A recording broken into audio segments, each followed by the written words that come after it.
You want answers? I think I'm entitled. You want answers? I want the truth! You can't handle the truth! Time! Tell us about yourself. Who are you? Tell me! It is a gift. A privilege. Behold! My stuff. Now you want to get nuts? Come on! Let's get nuts. I like it. I know, it's great, right? Another!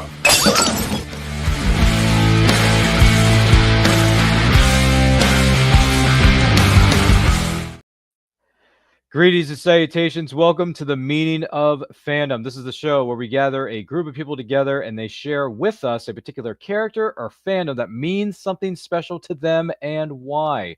I am your host, Ryan of Anti-Quote Channel, and boy, do we have a very, very star-studded lineup for you tonight on this roundtable of the Meaning of Fandom. This is episode 10, for those of you keeping track of the episode numbers at home. Please welcome an educator and a big fan of all things reading and pop culture, and maybe he'll be the host of Reading Rainbow 3.0 in the near future. I don't know. Please welcome Jason DeHart is in the building from his house in the Palisades of California. Hello, Jason. How are you? I'm great. It's great to be here. I think this was maybe a scene from Longlegs. I'm just looking around to see if there's a doll sitting around. There's definitely a piano here, but great to be here. Gee willikers, that's one way to describe one's surroundings. But it's great to see you nonetheless, Jason. Thanks for being here, and we hope everything's well in your neck of the woods. Also, joining us on this show is someone who's familiar to the Anti-Quote studio. She's been on before. She's been on Anti-Quote. Please feel free to check out that episode when you have an opportunity. She is the president and CEO of Fandomonium Incorporated. Please welcome Katie Meek is back on set where she truly belongs here in this world that we live in. Katie, how are you? I am doing great. I am super excited to nerd out for the next hour or so and be able to share about fandom. I am a fan of fandom, and I'm a fan of hearing other people's take on fandom, so I'm really excited to be back. And we're very happy to have you back, Katie. We wish you well and hope everything's going wonderful for you in your neck of the woods during this festive holiday season. And also, join us for the first time ever on set. She's been in the chat rooms supporting us from afar. She lives all the way in the wonderful, magical place known as Hawaii, where some of the most well-known films and television series have been filmed. By the way, specifically, I mean, the first thing that comes to mind is that's Hawaii 5-0. But please welcome Deja Marie is finally here, and she is here with us. Hello, Deja Marie. How are you? Aloha. Thank you for having me. I'm great. Thank you. Yes, we are so happy to have you here, Deja Marie. Once again, if you have any questions for us, if you have any fandoms or characters that you who may be watching or listening to this right now are passionate about, let us know in those comments. Let us know in the chat. We're more than happy to take those as they come in. Do not forget to like and share this with all of your closest friends. And if you're watching us live or what is known as a replay, thank you so much for doing so. So with that out of the way, we're going to toss things over to our first panelist to talk about a particular character or fandom that means something special to them and why. And what better way to kick this off than with Hawaii's own Deja Marie. Now, Deja Marie, before I let you share with us this character or fandom that means so much to you and why, we have this for the person who may be watching or listening to this at home. Take a look. Green just put me first. He's green, fuzzy, and cuddly as a cactus. The Grinch. You're a mean one, Mr. Grinch. You really are a heel. This is stop number one. The outcast of Whoville, who's nasty as can be. I must stop this whole thing. He's about to pull every nasty trick he knows. You're ugly as a cactus, you're as charming as a heel, Mr. Grinch. Get caught up in the fun in Dr. Seuss's How the Grinch Stole Christmas. The original Grinch is now available on video cassette and DVD. And he looks marvelous. And also available from the Doctor, 3 Seuss favorites. I'm still on vacation. In the best of Dr. Seuss, now on video. Gee whiz. All right, so I'm just curious, Deja Marie, the Grinch and how the Grinch stole Christmas. Why does this mean so much to you and why? The floor is yours.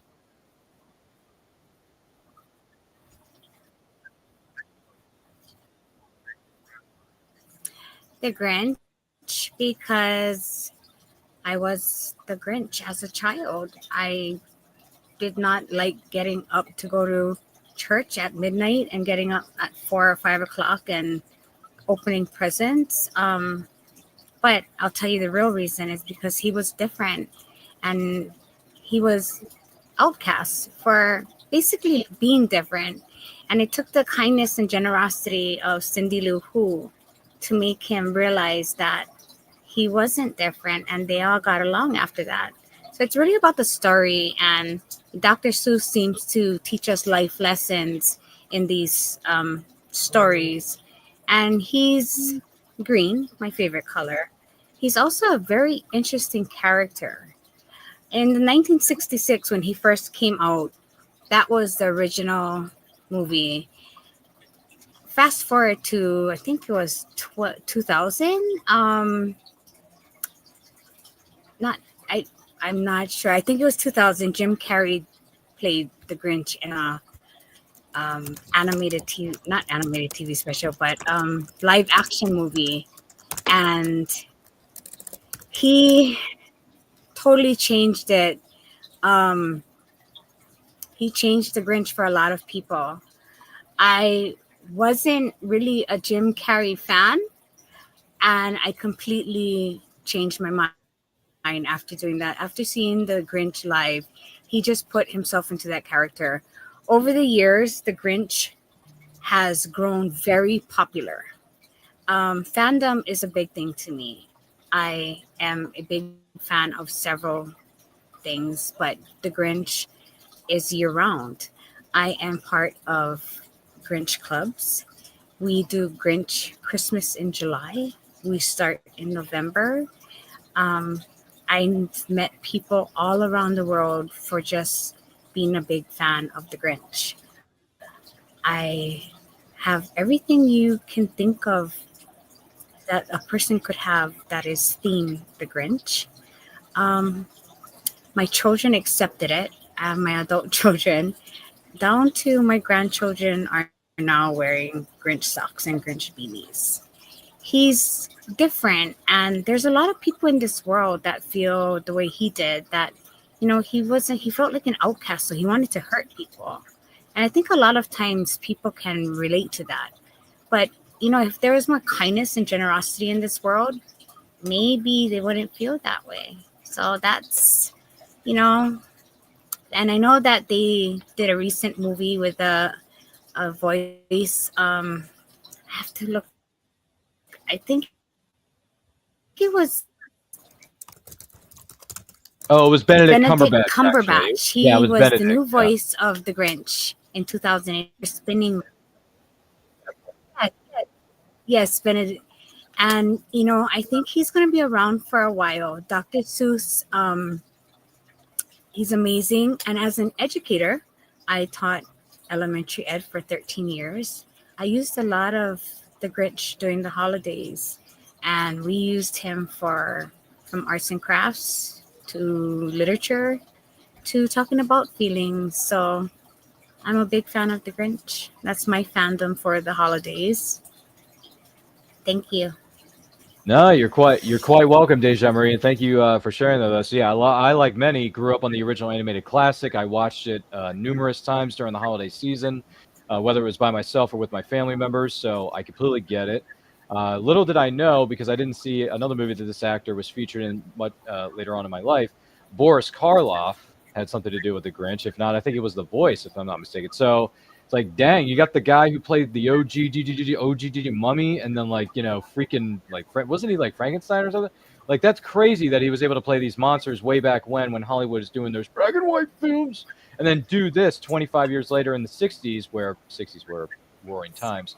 So, or so I've been told. Sean Connery knows a thing or two about that one, but yeah, I mean, it's tradition. It's tradition in a lot of people's households to watch The Grinch every year. It's a lot of traditions in a lot of other Hey, places I'm a around the world. big fan of him too. Yeah, yeah, exactly. It just makes a whole lot of fun. So, what is it, Jason? You have any experience with how The Grinch stole Christmas? I do indeed. I do a pretty. It's okay. I won't brag on it, but I do a pretty decent Grinch impression. The Grinch becomes a voice that I use in my classroom. I grew up watching the cartoon, and I was a big Jim Carrey fan. In the eighth grade, when Jim Carrey really took the world stage, this would have been around 1994. I wanted to be Jim Carrey. I was, in fact, a Jim Carrey pretender at school, much to the dismay of many of my fellow students, my teachers, and now I'm a teacher who gets to reap the karma of all of that. So, would you like to see my Grinch impression?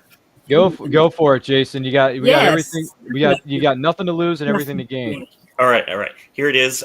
So the voice is like, "Do-gooding Yuletide loving cheermonger. I really don't like them," but the face is kind of like, you got to go into the face. Jim Carrey does it much better.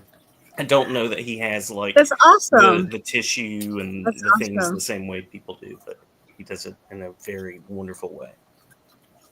Wow. Okay. Wow. Getting Grinch love and Grinch impressions all in one show. Who'd have thunk? It's the holiday season. Go big or go home. Goodness gracious. Great stuff, Jason. Thanks, man. We love you. Katie, what about you? You're the president and CEO of Fandomonium Incorporated, which, if that's not an LLC by now, it needs to be.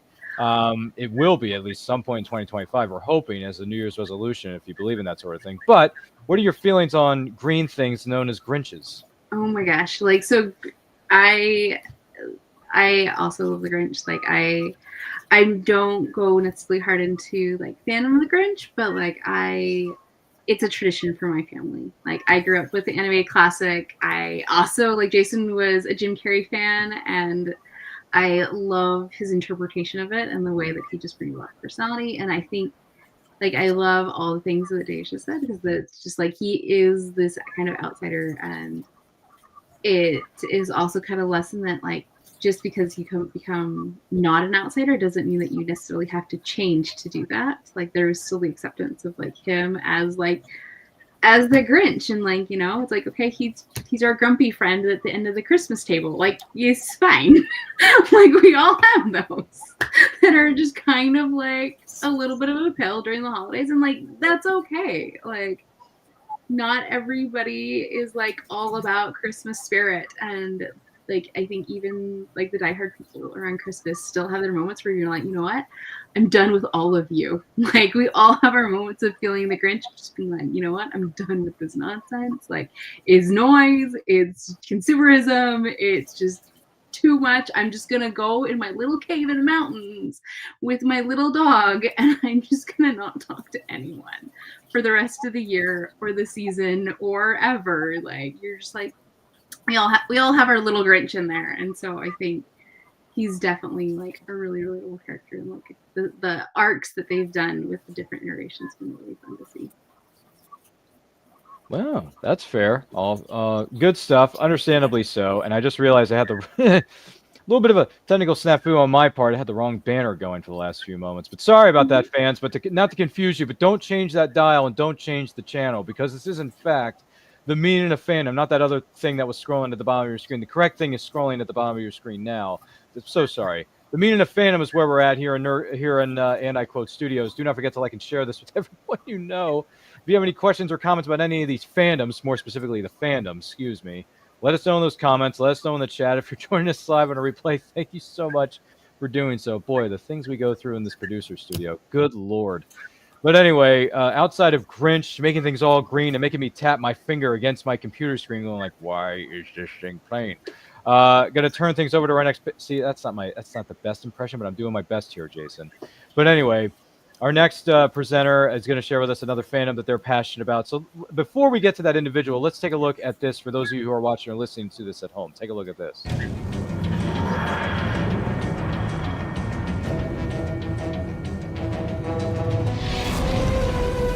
I've been running all my lives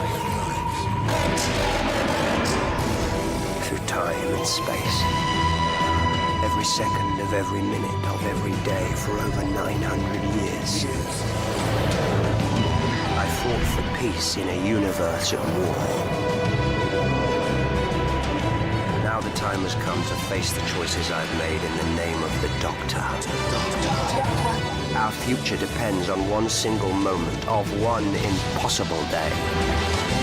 The day I've been running from all my life. The day of the Doctor.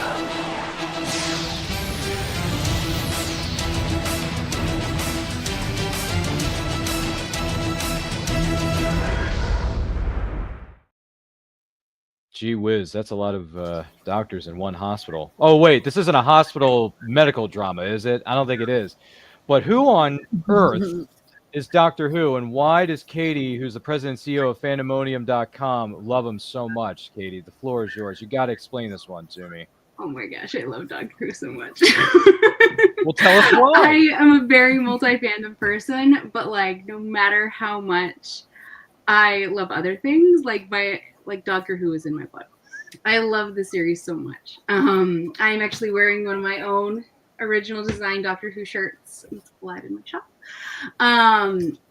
I actually came at it in like most of my fandoms. I am found by. I stumble into them in one way or another, and Doctor Who was no exception. I stumbled into Doctor Who in the early 2000s when they had done the reboot. And I came literally in the middle of the Gas Mask Child arc. For any Whovians watching, you know exactly where this is, with the Ninth Doctor, Christopher Eccleston, which is a really kind of dramatic story arc. And in the middle of that arc, I fell in love with it. I was like, what is this show?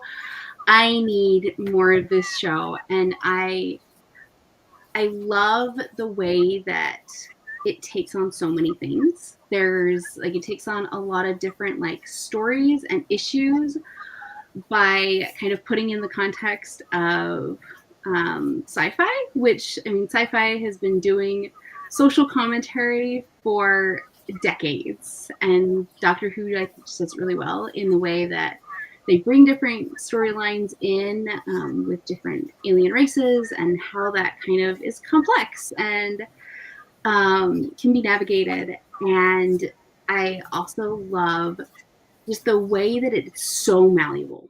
Like, for those that don't know, the Doctor is a 900 plus year old Time Lord from the planet Gallifrey. The series itself has been going on for over 60 years, with currently 14 different actors and actresses playing the lead role. And that is something that is totally unique in series, to have that long run a series, but also being able to seamlessly, arguably, have different actors take on the different and titular roles and bring their personality to it. And it's something that's really fun, because anytime I talked about Doctor Who with people and they tell me that they didn't like it, my first thing is asking them who they watched, because there is literally a Doctor for everyone. If you are more into action and like Indiana Jones, then go find Tom Baker. If you are into more of the drama, like, then go for, if you want somebody that's a little bit more like fun and like mix of drama and serious, go with David Tennant. If you want somebody that's more goofy, go with Matt Smith. Like, if you want the emotion, you're right in the right place in the timeline with Shuri Nagawa, who's the current Doctor. And there's just, they bring their personalities and they problem solve based on that. And like their companions bring in a lot of different personalities and vibes, and like sometimes they're really key in kind of like guiding the story. And I love the world and the way that you can play in it. And sometimes it's really serious, but then sometimes it's really just fun and just a jaunt. And it is a wild ride that I just love getting lost in so much. Goodness gracious. All right. Well, before I answer your question, I want to get everybody's feedback on this first, and then I'll answer one of the questions that Katie posed during her dissertation, I think it's called, or sharing, whatever. Show and tell. It's my dissertation proposal. Proposal, dissertation, whatever. I don't know. It's like a master's degree or something. I don't know. Jason knows something about that. Anyway, I'm just curious, though. Deja Marie, do you have any experience with Doctor Who at all? I've only seen a few episodes and I really like them. Now she makes me want to watch them all. I want to go back from the beginning. Definitely definitely, because I always thought that Doctor Who started from, and it's just different actors playing the same person, but Doctor Who is a whole, that's going to be something fun. I just might have to, give up on my dragons for a little while and deep dive into Doctor Who. Well, nothing wrong with dragons in the dragon's lair, so to speak, depending on where you look at it from. No, I get that, and thank you for. Hey, you're taking us down a rabbit hole here, Katie, and apparently Deja Marie wants to go all the way down. So it's My like job is done here. Exactly, it's like Alice in Wonderland. It's like Alice through the bloody looking glass. So anyway, Jason, what is your experience with Doctor Who? Any experience at all? And what season did you catch it on? I have just a little bit of experience. There was this publicity shot that I found when I was a youngster at some antique store or something, and it was a Doctor Who actor, and I thought, well, who is this? Because I love science fiction. Who is this? You get it? I love science fiction, and I thought, well, there's this whole world to tap into. So I feel like I've kind of skimmed the glacier that is Doctor Who a little bit. Kevin Scott has done wonderful work in the comics, as has Russ Leach. And I think about my students as well, because I still have I have students that are interested in Doctor Who. One, in fact, a very cool high school student that I've worked with this year. Hi, Claire, if you're watching this in 10 years or now, is actually writing an essay about these characters that are fascinating to them in the series. And it's the Weeping Angels, I believe. So I've learned a lot just this semester, and I'm told that there's also a new Doctor. So that built-in longevity is a very cool thing to me, like the Green Lantern deal. Like anybody can do it, and so you don't have to try to find a way to keep the story going because it's already mixed in the sauce, so to speak. There you go. All right, nothing wrong with revisiting stuff and seeing what's there. Nothing wrong with that.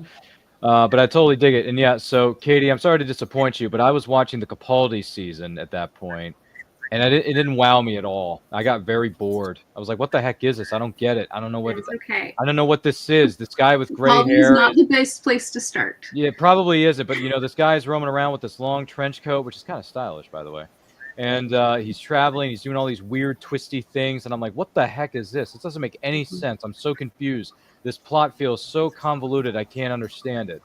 But if I go back and I watch the Christopher Eccleston season, or Matt Smith, or oh God, why am I blanking? Shoot, David Tennant. Thank you. Yeah, no, he's a smart. That guy's a smart actor, real smart, because he was on Jessica Jones for Marvel as the Purple Man, the crazy guy.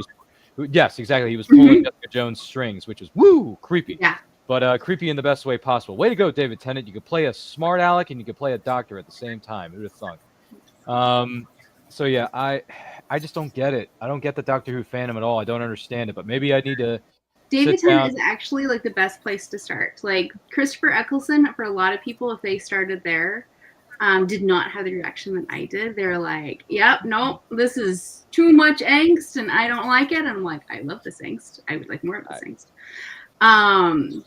But David Tennant is my favorite, and is most people's favorite. And he is such a chameleon of an actor, and he really plays the dramatic and the goofy really well and seamlessly goes between that. And so that is usually where I recommend. Like Matt Smith can get a little heavy and a little bit too goofy sometimes. Peter Capaldi can get kind of stuffy. Honestly, like I have finally gotten around to watching some of the new episodes with Shuri Nagawa, and he is just like a delight. Like he brings a lot more emotion to the role, but he just has like a lot of just like energy and enthusiasm that just, it's really fun. That like truly, if you have not, like, I don't think that there is anyone that's truly not a Doctor Who fan. They just haven't found the right Doctor, or they don't like sci-fi. Yeah, I just like sci-fi. I guess I just picked the wrong flavor when I was at Baskin Robbins at one time. I don't know. I got to go back and find a different flavor, because Capaldi, man, you've been around the block for too long. That Doctor didn't do anything for me. Yeah. But if I go back and watch Chris's season or David's season, which I am a fan of David. I'll give David credit. So we'll see. But one thing I do notice, if I well, hold on a second. Okay, gotcha. No worries. No worries, Deja. I got your note. Thank you. one thing that I do know about Doctor Who is that there's this really cool woman who shows up every once in a blue moon, Alex Kingston, and she shows up as River. Oh, apparently she had the jet. Okay, never mind. I thought she said. I mean, it's sorry. My producers told me in the backstage area it was at 9 o'clock, but apparently it must be 9 o'clock where she is. I don't know. But Deja Marie I think she had an emergency that she had to had to duck out for. Okay, hey, it happens. But guess what? We come prepared. We have a new setup. Yay! All right, thank you, producers in the back.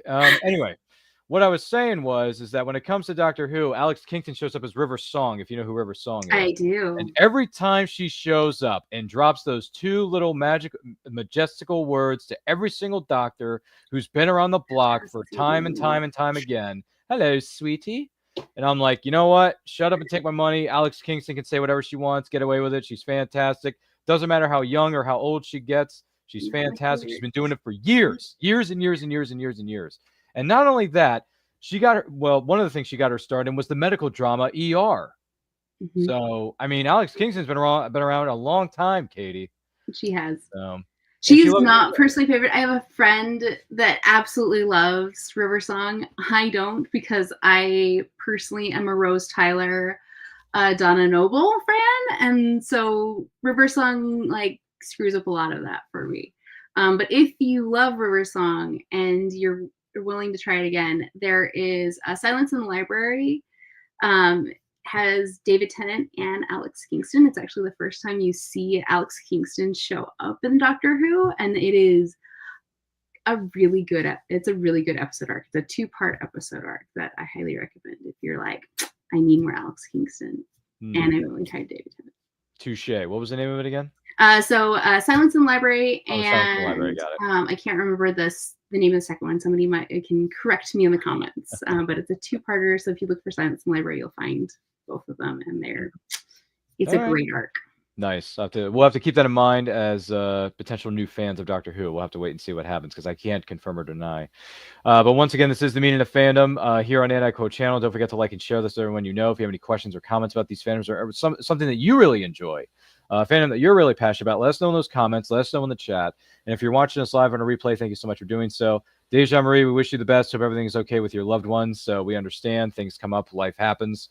But anyway, we still got the 3 Musketeers here in the building. So with that, gee whiz.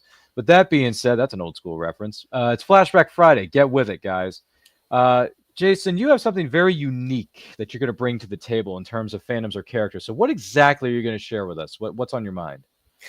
Well, when you first invited me, I sent a list of about 15 possibilities. And that sounds like something Katie would do. Yeah. You were like, pick one. I was like, okay. So instead of going with one of the typical characters that I talk about, I decided to take it back old school to my days of being a reader and trying to figure out my life and all of those things. And so I'm going to say a little bit about the writer Kurt Vonnegut Jr. here. If you haven't checked him out, if you haven't seen his work, if you haven't seen the documentary Unstuck in Time that was released about him, I think it was on Hulu, I would definitely recommend going to check that out. So I'm going to intro him with a little quote that he wrote because he was a writer. Practicing any art, no matter how well or badly, is a way to make your soul grow, for heaven's sake. Sing in the shower, dance to the radio, tell stories, write a poem to a friend, even a lousy poem. Do it as well as you possibly can. You will get an enormous reward. You will have created something. And Kurt Vonnegut came into my life at a very crucial moment. I was making big choices, big decisions, and I even wrote him a fan letter. And how great would it be for me to tell you that he wrote back, but he actually never did. Ray Bradbury did, but Kurt Vonnegut was too busy at the time. But what he did was he wrote these letters to me through his books, which is a very cool thing. I had an English teacher in the 11th grade who had this wonderful strategy for getting me to read Slaughterhouse-Five, which you can see in the stack there. It's the bright red one next to his arm. And she handed it to me and said, now don't tell anybody I gave you this book. What a great strategy. And now here I am telling everyone that Pam Bowling in West Virginia gave me this book. Sorry, I broke that promise, but what a great reading strategy.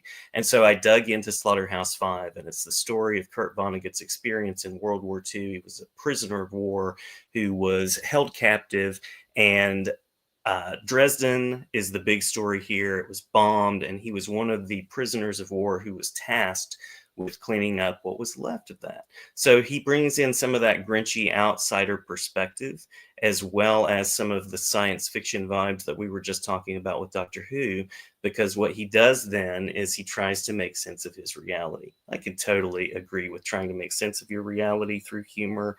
I love humor, even dark humor, and this way of trying to explore the world. There's a moment in Unstuck in Time when the interviewer is asking him about his experiences, and you see him become very, very emotional. You see Kurt Vonnegut thinking back to this horrible thing that he lived through. And then he starts to make a joke as a way of dealing with it. And I think I also use humor to make sense of life. At the time that I met Kurt Vonnegut in fiction, I was going through some very difficult times and made a decision to drop out of high school. And this thing that could be the firebombing of my life became a path to a PhD. And so Kurt Vonnegut is just somebody that has inspired me over the years. He was one of the reasons I was excited about going to the University of Tennessee to do my degree. My advisor, Sturge Bazakis, is also a Vonnegut fan and had a Vonnegut action figure, sort of like a little doll. So yes, we're talking fandom here, friends. You can buy the T-shirts. Kurt, can I say asshole? Can I say asshole on the thing? Yeah, sure. We're past the 2-minute mark, so we're fine. Okay, great. Well, the kids are in bed, so I'll go ahead and say that. Kurt Vonnegut features his asshole in his signature. He draws a little star. And so you have like the humor that's there, the courage to be human and imperfect in front of people, which I just so respect.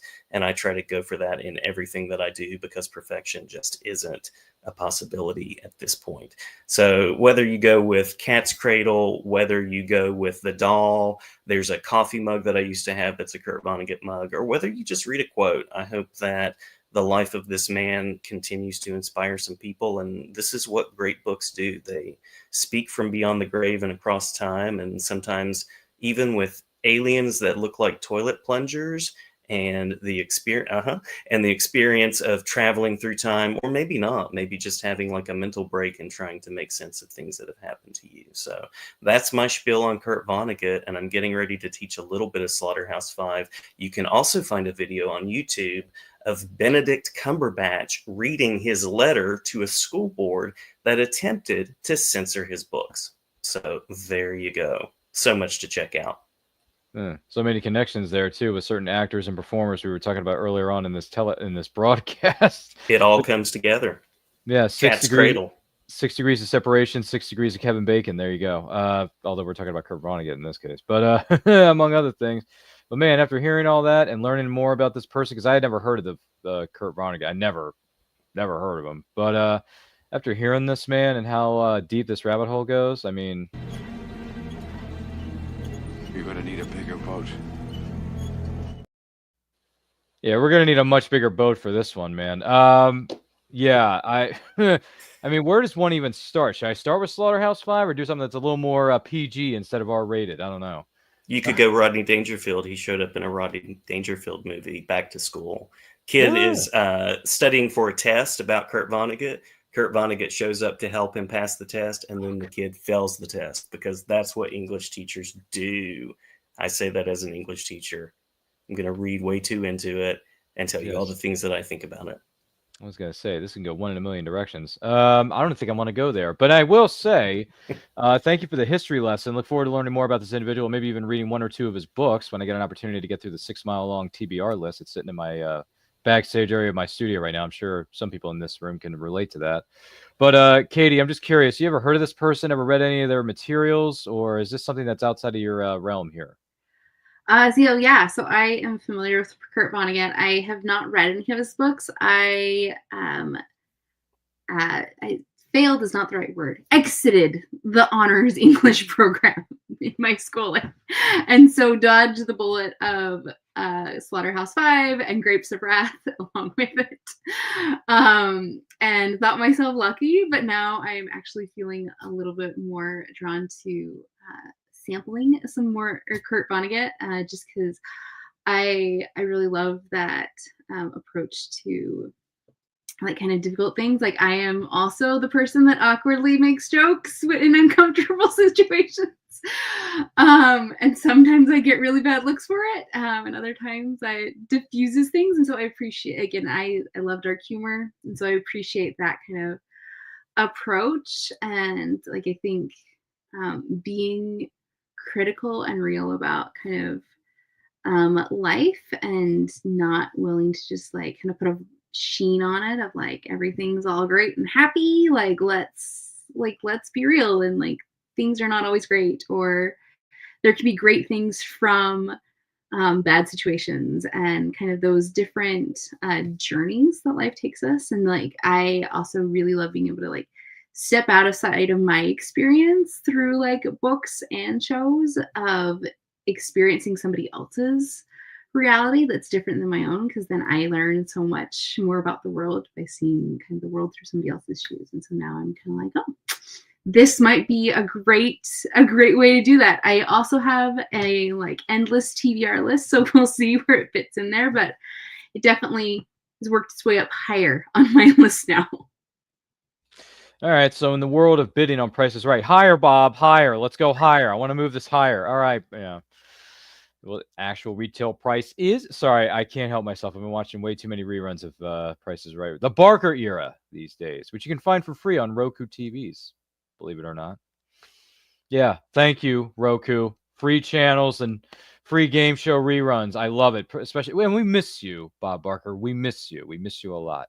But thank goodness for reruns. By the way, Roxanne is in the building. She says, hello, folks. Roxanne, it is so good to see you. I hope everything's well. Roxanne has been on our show before. She's been on And I Quote. You can find that episode on the And I Quote with Ryan Permerson playlist. And not only that, she is a music therapist. And music is the language of the soul. And music therapy is just as important as anything else. So, Roxanne, it's so good to see you, and we wish you nothing but success, and hope everything's well in your neck of the woods. So with that out of the way, once again, this is the Meaning of Fandom. If you have a character or fandom that you're really passionate about that you want to express to us, let us know in those comments. Let us know in the chat. Do not forget to like and share this episode with all of your closest friends. And if you're watching us live on a replay, thank you for doing that. Roxanne is waving to us in the studio. Roxanne, we're waving right back at you. We love you. And thank you for being here. This is Jason. This is Katie. And, you feel free to follow them. We'll talk more about their social media outlets a little bit later on in this broadcast. So stick around, right? Stick around. We're not going anywhere just yet. We do have the next fandom or character that we're going to be sharing with you. But before I turn things over to our next panelist, we have this for you. Enjoy. Celebrate the holidays with your favorite friends. Peanuts Deluxe Holiday Collection on Blu-ray. What's all the commotion? It seems Thanksgiving Day is upon us. I haven't even finished eating all my Halloween candy. Whether you're dressing up for Halloween, sitting down for Thanksgiving dinner, or writing a letter to Santa. Okay, shoot. Dear Santa Claus, how have you been? I have been extra good this year, so I have a long list of presents that I want. If it seems too complicated, make it easy on yourself. Just send money. Oh, brother. You can start your season off right with 3 classic Peanut specials together in one deluxe collection. Never jump into a pile of leaves with a wet sucker. It's the Great Pumpkin, Charlie Brown. Tonight, the Great Pumpkin rises out of the pumpkin patch, flies through the air, and brings toys to all the children of the world. That's a good story. It's Thanksgiving, Charlie Brown. Where's the turkey, Chuck? Where's the mashed potatoes? And the beloved holiday classic, A Charlie Brown Christmas. Charlie Brown is a blockhead, but he did get a nice tree. I got 5 pieces of candy. I got a chocolate bar. I got a quarter. I got a rock. This year, raise your spirits with Peanuts. And share this must-own collection with those you love. We can hold hands under the table. Peanuts Deluxe Holiday Collection. Look for it on Blu-ray and DVD. And look for these other Peanuts classics, also available on DVD. Oh, I mean, does that not make you smile and just warm your hearts? I mean, honestly, even the Grinch can get a kick out of these holiday specials, as one might say. Yeah, let's put it bluntly. These things have been around for over 50 plus years, and they have been a tradition in so many households, not just here in America. All right, this is America, but we're also talking about overseas and other countries, other cultures have watched these holiday specials for decades upon decades upon decades upon decades. And it seems like every year more and more fans are coming out of the woodwork. It just passes on to the next generation. And that's one of the best things about these holiday specials. You can watch them whether you're 5 years old or 105, right? And you can still get something out of it. You can still get some enjoyment out of it. You can also smile. You can also laugh. I mean, apparently, Linus doesn't feel like holding hands under the table with, you know, Charlie Brown's sister there. So that's, guess it's not going to happen. There's no true love there. But what I will say is that Linus has his, friend there, which is called a blankie or blanket. Sorry, blanket. What are you going to do with it when you grow up? Maybe I'll make it into a sport coat. I mean, come on. Come on. Who doesn't want to make that blanket into a sport coat? I'm a fan of blue anyway, so if he made that into a sport coat when he became an adult, hey, I would have been cool with it, brother. But anyway, enough about that. I love all three of these things. I like them for different reasons. I will say that the Great Pumpkin Charlie Brown is my least favorite of the three, but it's not a knock against it. It's just that I get more out of the Thanksgiving and the Christmas one than I do the Great Pumpkin one. But they're all entertaining in their own special, unique way. The only thing that's missing here in this equation is me having a Peanuts / Charlie Brown and Company t-shirt. I don't have one, and that's bothersome to me. So I need to rectify that at some point or another, whether it's online or by brick and mortar, store, physical means, whatever it may be. Maybe Katie will create one and put it on our website tomorrow, and then I can just buy it from her. But you never know. I mean, crazier things have happened in this society, folks. But I got to ask you, Katie, do you have any experience whatsoever with Charlie Brown and his people? So much. Really? My dad is a big Peanuts fan. So I grew up with the Peanuts characters, and especially those specials are big tradition. Unpopular opinion, the Great Pumpkin is actually tied with the Christmas special as my favorites, and I actually don't like the Thanksgiving one as much. I don't really know why. I think Peppermint Patty just kind of gets on my nerves a little bit, and so I needed ones without Peppermint Patty. But yeah, I love it. It's always an interesting thing too. I once read that Charlie Brown was supposed to be kind of your average, like, basic man. Like, that was kind of the persona that he was supposed to be, and just like couldn't catch a break with anything. And that was kind of by design, and that it made him really relatable, because we all just kind of have those situations where we're just like, I'm trying so hard, and I think that I can kick this football, and once again, it is not happening. And you never know why Charlie Brown doesn't go find new friends, or at least like hang out with Linus more, because Linus is definitely going to be going places. Like, him and his blanket are going to be like rocking the academia stage, and he is going to be doing many dissertations. And yeah, I think it is such a fun, such a fun cast, and so diverse that like everyone kind of has their favorites, and like they're just so integral in a lot of American culture that we don't even realize they're all there. But if you need recommendations on some Snoopy or Peanuts-based shirts, I do not have them, but I have gotten some for my dad, and so I can point you in those directions too. Yay, we can call 1-800-Katie'sDad.com. No, I'm just kidding. I don't know if that's an actual number. Probably is. But anyway. Not for mine. Not for mine. But Katie, if you know of anything, please let us know in the private chat here in the studio, or you can let us know after the fact when we get off camera here in a minute. But thank you so much. Appreciate that. And that's great that you watch and that you're a fan. I will say, though, having the Great Pumpkin up there with Christmas, Don't know if I agree with that, but hey, you know what they say, right? To each their own, and all film is subjective. So let's keep it that way. Everyone's list is going to be different than mine, and that's fine. It's great. It's wonderful. If everything was the same, that would be boring. So I get it. I get it. What about you, Jason? You've been around for a couple of more years than I have, and yeah, you're a teacher. You've been doing stuff. So I'm just curious: does Charlie Brown ever make an appearance in your classroom or just in your home during the holiday season? Absolutely a perennial guest. And Charles Schultz, I mean, you just can't underestimate the legacy of Charles Schultz. I know that when I look back at comics that inspired me, sometimes I overlook the comic strips that were part of the Sunday newspaper and the dailies. And you just can't underestimate that. As somebody that talks to comics people a fair bit, I know that there are a lot of people that point back to those that talk about being a little kid and spreading those out. And it's almost like you're enveloping yourself in this world. So the fact that with these deceptively, they look simple, but they're not that simple kind of stories that you can connect with people that way. It's a fascinating thing. And that idea of the everyman, I mean, the nice guy who does finish last. Charlie Brown finishes last so often, so very often. If you're looking for some fandom recommendations, I know that Gene Cannonberg Jr.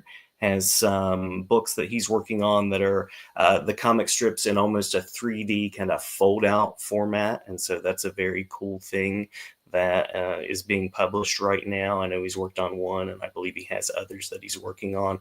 And then, of course, there are the animated specials, but I don't know. Are the kids still in bed? Can I say the word bastard? Is that okay? Yeah, it's fine. All right, all right. It happens. I'm bringing the language on this episode. I know I'm so used to you being G-rated, but all of a sudden you're going rated R. That's right. It's the late night special. I'm going to connect it to the SNL skit, "You're a Rat Bastard, Charlie Brown," in which Bill Hader plays a really good Al Pacino, and they have different characters. Larry David is supposed to be, I think it's Linus in that. And so well worth the YouTube as well if you want to go check that out. But just a character that lives on. And the last thing that I'll say, because I don't want to close out with the SNL skit on Charlie Brown, is it's visual poetry. Comics are visual poetry, and comic strips are like the haiku. I mean, you have to know what you're doing to do a comic strip and to pull that off every day in a newspaper and to get those beats just right. The 3 lines, the 3 boxes or 4 panels or whatever it happens to be. I think that it is an underestimated art. Good point. Good point. Man, Katie, this guy's smart. We should have him on more often. All 3 of you are really smart. We need to have you all more often. It needs to happen, folks. It needs to happen. Honestly, because we were talking about this backstage. One of our guests was saying how their families and loved ones are starting to really gravitate towards the Avengers. And I'm like, well, in the words of our good friend Tony Stark, what if I told you I was putting a team together? Who's we? So, sorry, that's a little tease from the end credit scene of The Incredible Hulk, which, by the way, The Incredible Hulk is a criminally underrated comic book movie. Let me just point that out for the record, all right, folks? If you haven't seen the Edward Norton-led Incredible Hulk movie from 2008, you need to sit down and watch it because it is 10 times better than the Eric Bana. Listen, nothing against Eric Bana and Jennifer Connelly. I think they were perfectly cast in those roles from 2003's iteration of the Hulk. It just didn't work.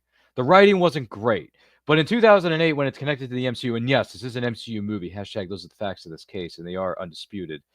The Incredible Hulk is a really good movie. So I'm just saying. But anyway, what was it? Jason, thank you so much for sharing that with us. Yeah, dude, I hope you share with your students or some imagery from the Peanuts gang, or maybe you have a poster of Snoopy and his crew hanging out in the, Charlie Brown's house watching TV or something like that. I don't know. By the way, we were sent a link here in the private chat of our studio, and I got to say, combining someone's love of Snoopy with the Beatles and calling themselves the Beagles as a t-shirt design, that's a heck of a mashup between the Beatles and Snoopy. All right. Now, by the way, Katie, I've never seen this before, so this is all new to me. Thank you for sharing that with us, at least in the private chat of this studio. So I will give you credit where credit is due. Thank you. And hey, it says if you order it now, you can get it before Christmas. So, Jason, if you want to sport something at school that'll make the kids go crazy, Feel free to buy yourself something nice. Treat yourself, in the words of Parks and Rec. Anybody ever see that? I don't know. But yeah, Katie's shaking. Katie's nodding. She knows what I'm saying. And in the words of our good friend Ron Swanson, I'm very proud of you. It's just, sorry. I'm so sorry. Any Ron Swanson fans in the building? Probably. Katie's one of them. I don't know if Jason's gonna be added up to number 2. The mustache. The The mustache is mustache, killer. dude. It's killer. It's killer, is what it is. Isn't that right, Katie? Mm-hmm. That Like right? it, like I mean, Ron Swanson literally, like the fact that Nick Offerman basically is just playing himself, Basically. except grumpier, Yeah. is just it's amazing. Parks and Rec is its own thing.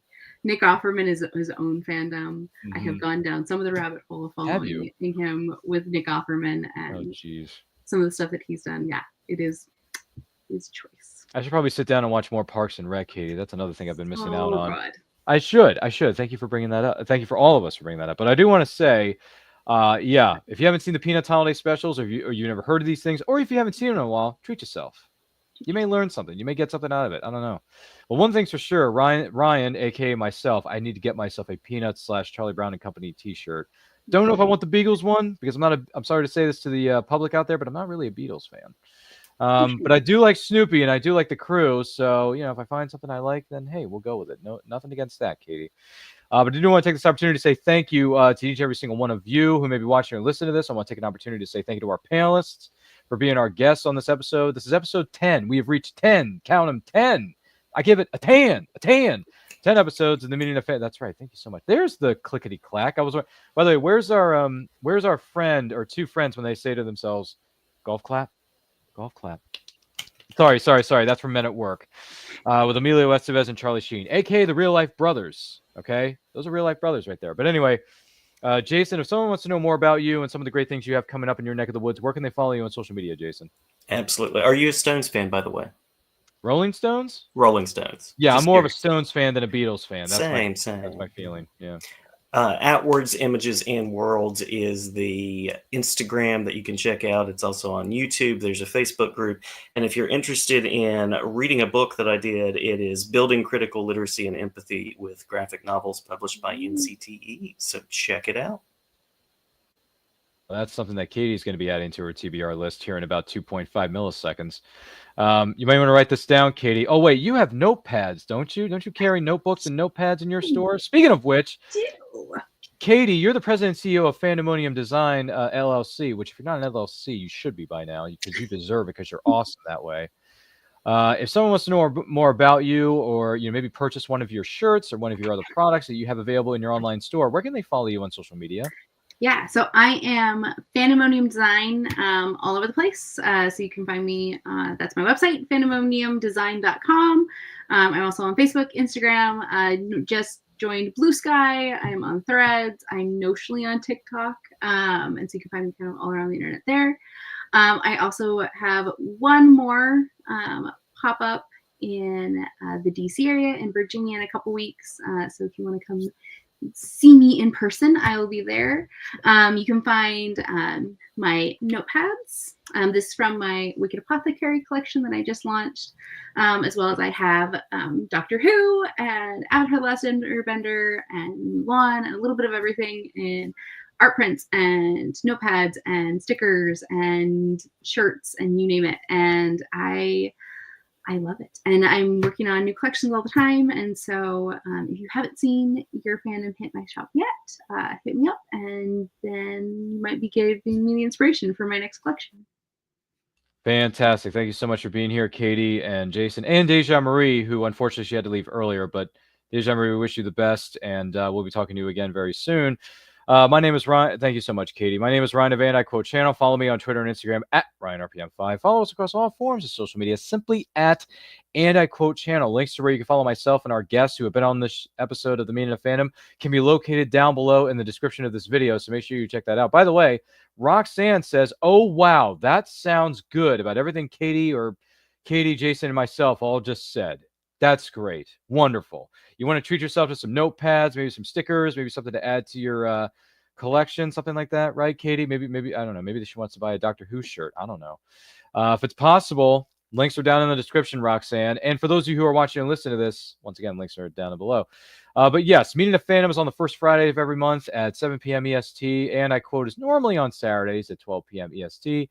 And then during the second, third, and fourth Friday of each month, respectively, we have movie watch along. That's where you watch us react to us watching a movie that's turning a certain age. You are more than welcome to watch those movies along with us from the comfort of your own home. We give out timestamps. We just can't show the film here on the overall screen of our studio because we want to respect the writers, producers, directors, and actors. And yeah, don't want to break too many rules. So just saying. Keep that in mind, folks, if you're going along on using a live streaming service. But once again, this has been a great episode of the Meaning of Fandom. Can you believe it? This is our last one of 2024. But have no fear. Have no fear. Don't worry. The Meaning of Fandom will be returning in the year of 2025 with new episodes, with new panelists, some returning panelists. Katie, Jason, Deja Marie, they're all welcome to come back and sit on the couch or sit in the studio with us, chat about some of their favorite characters or fandoms in this case. So looking forward to that. And once again, happy holidays to you and to everyone who celebrates them. But if you don't celebrate the holidays during this holiday season, we wish you the best with everything going on in your life. Don't forget to like, comment, share, subscribe, ring the bell to be notified when our videos go up or to go live. Help us reach 5,000 subscribers before the end of the year of 2024. All you got to do is tell your friends about us, subscribe to the channel, ring that bell, and boom, that's it. It's free. You don't have to pay a nickel or a dime, as I used to say back in the olden times. And remember, life is better when celebrating your favorite characters or fandoms. Take a look. You want answers? I think I'm entitled. You want answers? I want the truth! You can't handle the truth!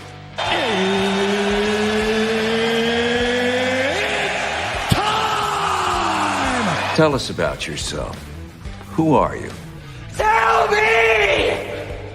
It is a gift. A privilege. Behold,